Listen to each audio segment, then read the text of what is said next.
So what you just saw there were three of my favorite things in operating an EV. A couple of them were a little subtle. The first one was the pre-scheduled charging and preheating. So you saw there that probably the lights flashed and slowly the snow began to melt off of the vehicle. You can schedule your car to preheat, and that's linked to your charging on the Equinox. So basically, if you go to work at 8 o'clock or 8:15, you can schedule the car to be finished its charge by then and to be preheating. The other thing about that process is that it's actually using electricity from your house at that point. If you look at the charging curve or the charging graph, it shows how the car often will finish up early and then kind of turn on just before you're ready to kind of get into the vehicle in order to operate the heat pump and the heated seats and the heated steering wheel. So when you're doing that, you're not using any in-car electricity. You're actually running off of the house. The second thing was probably not just an EV thing, but just a modern convenience in new cars. The hands-free tailgate. So if your hands are full, you can kind of just walk up behind the vehicle with the fob in your pocket.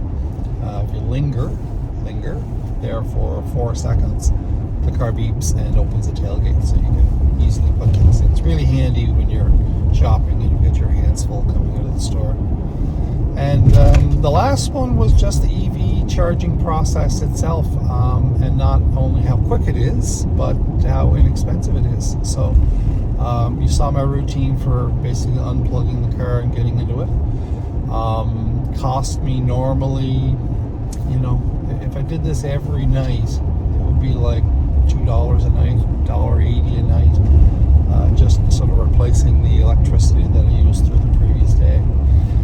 If I go on a longer trip, I could take it down to 20%, 10%, and it would have a longer charge. But in all those cases, I'm still paying pennies for the electricity that I'm using at home, as opposed to, in fairness, the electricity that you use on the road.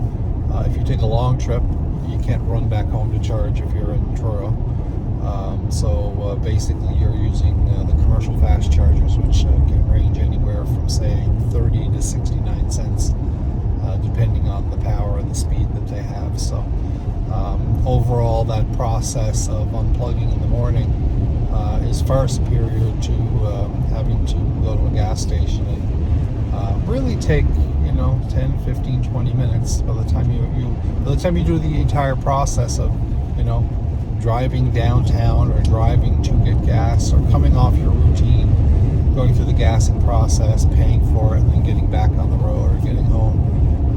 It's not just that 6 or 7 minutes standing at the pump while you're holding the nozzle. There's the entire routine of getting there, paying, and then coming back. So effectively, I've got a gas station in my yard is kind of the way that works. So I could see that being actually really beneficial for rural people. In fact, my experience around rural Cape Breton is there's relatively few gas stations. When they're closed in the evening, I've had friends that have been stuck in the evening and unable to get gas.